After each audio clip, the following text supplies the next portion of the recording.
To BATO De La Rosa, who stuck it out with me till the very end. Sir, I salute you, sir.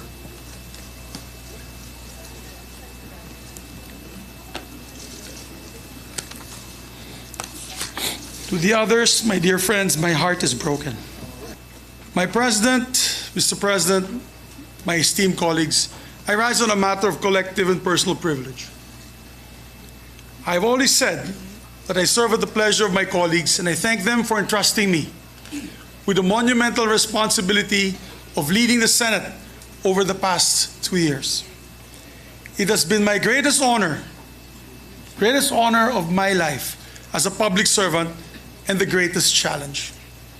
Never could I have imagined as a neophyte senator learning the ropes from some of the best luminaries of the Senate in Senate history, such as Ed Angara, Joker Arroyo, Miriam Defensor Santiago, Juan Ponce Enrile, Frank Drilon, and many others, that I would one day bear the blessing and burden of the Senate presidency itself.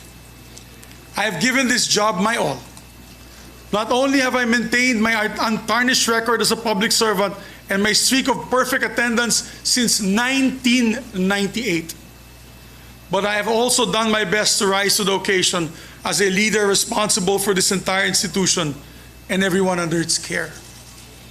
Today, I look back on these 2 years with immense pride on what the Senate has accomplished and stood for under my leadership. In these 2 years, we have legislated with an eye towards progress and a heart for service. We have spearheaded landmark measures as the Public-Private Partnership Code, the Maharlika Investment Fund, the Internet Transactions Act, the Real Property Valuation Assessment Reform Act, the LGU Income Classification Act, and the Anti-Financial Scamming Act, and many, many other measures that bring a more dynamic economic landscape and create more jobs and opportunities for our people.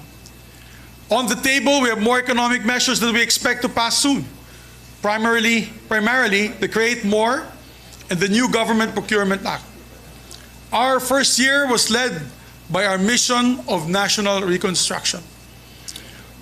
We had to look inwards to assess what we lost during the pandemic and build solutions from there. But in our second year, we could afford to stretch our necks out a bit more, and we could look outward and explore opportunities for bilateral and multilateral cooperation. We could afford to reach out to establish stronger presence in the global stage. In a historic move, we've never had this man or that level of leadership from Japan. We called a joint session to hear an address from Japanese Prime Minister Kishida Fumio. It was us, our dear colleagues, who invited him to address the joint session of Congress in our trip to Japan. And we had the honor of listening to a message from the former Senate UN Secretary General Ban Ki-moon in this very hall at the invitation of this Senate. In each of all these exchanges, we were able to advocate for better conditions and opportunities for Filipino workers abroad. And we're able to explore possibilities in defense cooperation, trade agreements, academic and cultural exchanges, agricultural partnerships towards a more globally involved Philippines. Last year, the Senate successfully hosted the 31st annual meeting of the Asia-Pacific Parliamentary Forum, a move that allowed us to strengthen our bilateral and multilateral relationships and tell the world that we are here, ready to partner in progress alongside the rest of the democratic world.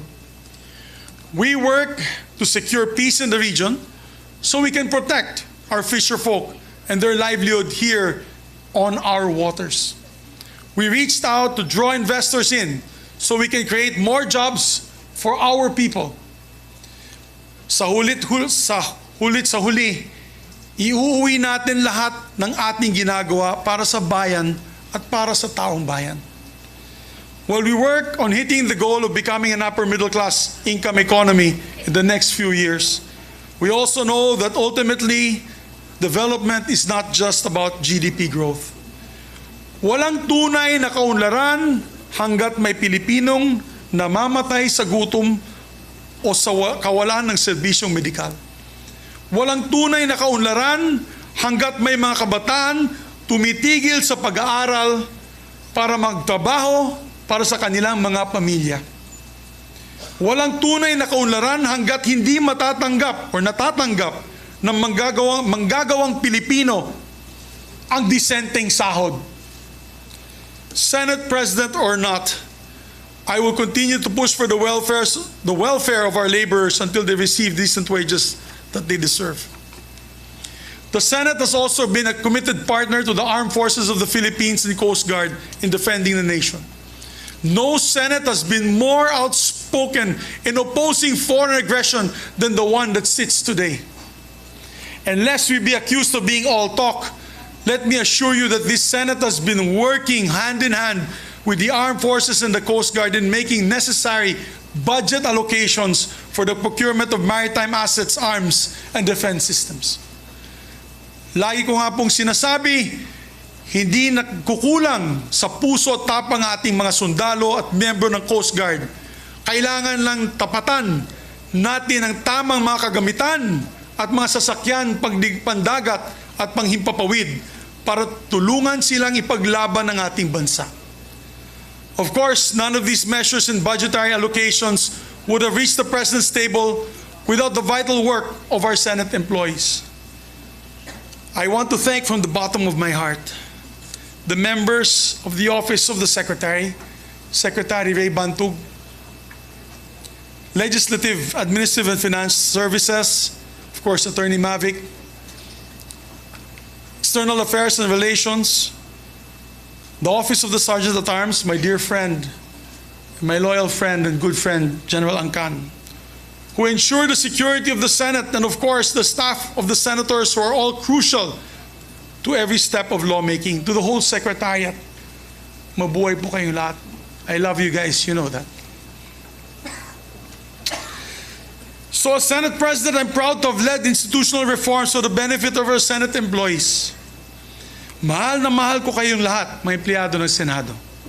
For one, we have made sure to repay our employees' dedication with increased benefits, especially our long-serving employees who have devoted their life's work to the Senate.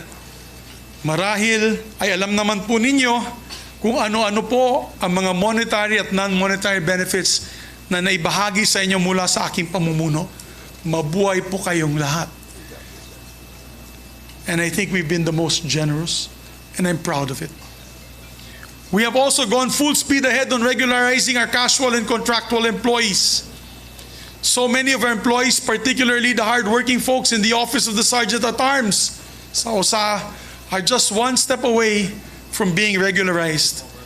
Tinutulungan po natin sila pumasa ng civil service exam para matulungan po natin sila sa prosesong ito. By taking care of our own, the Senate has been able to perform better, supported as we are by the great work of our Senate employees. I salute each and every one of you for the job that you do. We are nothing without you. Maraming salamat po sa pagkakataon na masuklian ang trabaho ninyo para sa Senado.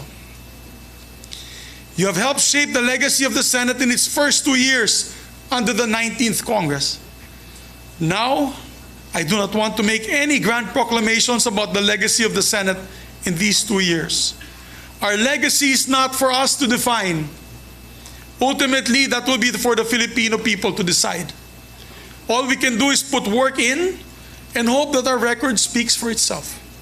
And the record, I'm happy to say, has been met with approval. Under our leadership, the Senate has seen some of the best approval and satisfaction ratings in recent history, going back to 1988. Napakalaking karangalan po ito at nabigyan po kami ng lakas ng loob na lalo pang pagbutihin ang serbisyo natin dito sa Senado.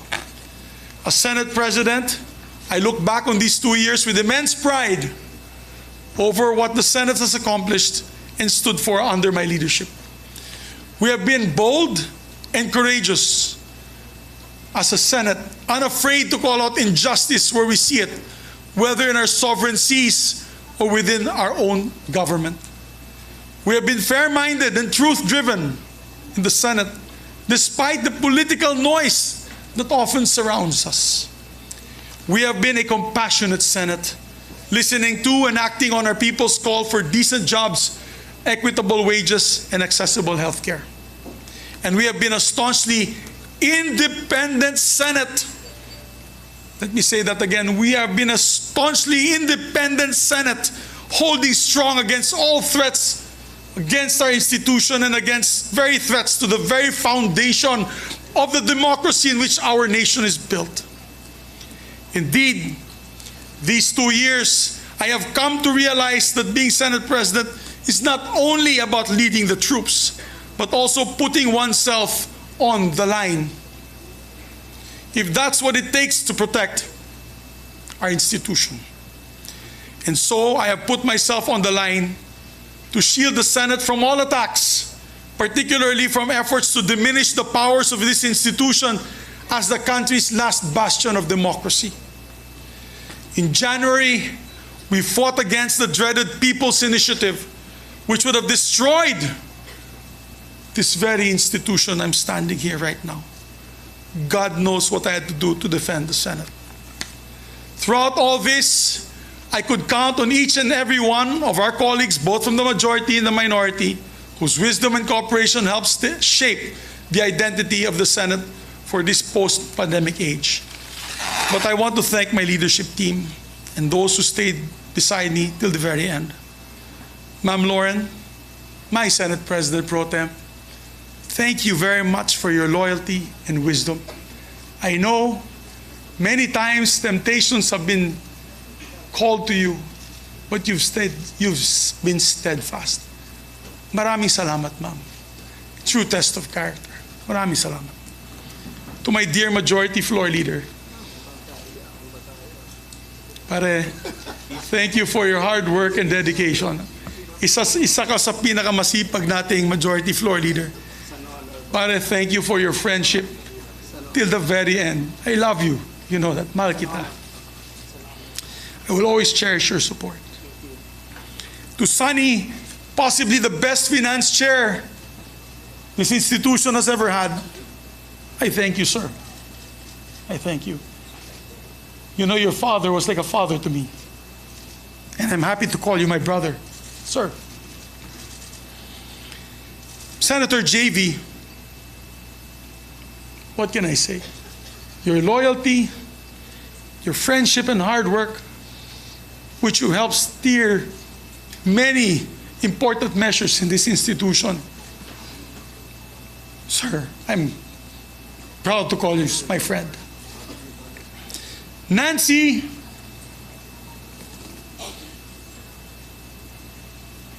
who's been loyal from day one as a friend, never waving. Thank you, my dear. I love you dearly and your family. Sherwin, my kumpadre. Pare, maraming salamat, pare. You are a good friend and kumpadre. I'm proud that you're the ninong of my son. To Bato de la Rosa, who stuck it out with me till the very end. Sir, I salute you, sir.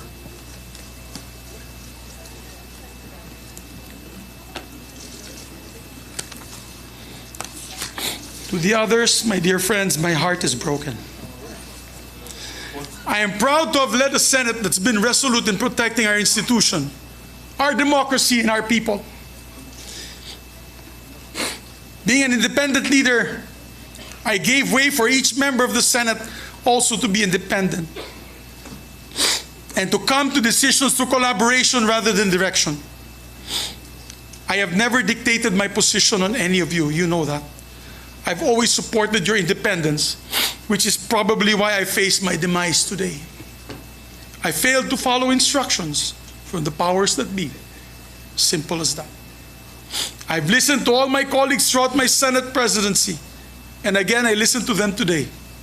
As we head into a new period for the Senate, I fought the good fight. If I've ruffled some feathers in doing so, then so be it. Hindi ko tinanggap ang pagiging Pangulo ng Senado para lang hayaan na bumagsak ito. Today, I offer my resignation as Senate President of the Republic of the Philippines. And upon stepping down, I vow to serve as an independent member of the Senate. My allegiance as ever belonging only to the Filipino people. I leave with my head held high, knowing that I did what is right for the Senate and for the nation. I wish our new leadership the very best, and I pray that they will be steadfast in upholding the independence of this beloved institution. I will remain vigilant to make sure that the traditions and the rules of the Senate will remain steadfast. Once again, maraming salamat po. Mabuhay ang Senado, mabuhay ang Republika ng Pilipinas.